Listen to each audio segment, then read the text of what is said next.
আমরা সকলেই মেনে নিয়েছিলাম যে আমাদের প্রবৃদ্ধি আসলেই অত উঁচু হয়ে গেছে।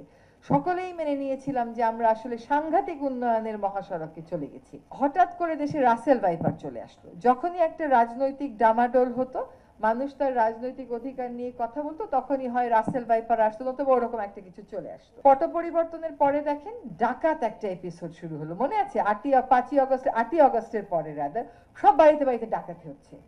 হ্যাঁ, হঠাৎ করে আবার ডাকাত চলে যায়, হঠাৎ করে আবার রাসেল ভাইপার চলে যায়। আবার সেন্ট মার্টিনের কথা দেখলাম, এখানে একটা উদাহরণ দেয়া হয়েছে।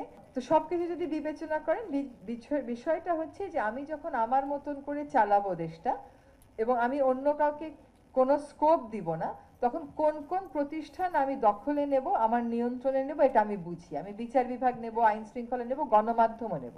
কারণ গণমাধ্যম মানুষের মন মানসিকতাটা নিয়ন্ত্রণ করতে পারে। তো আমরা এখনো সকাল হলে অন্তত হেডলাইনগুলো দেখে তো বের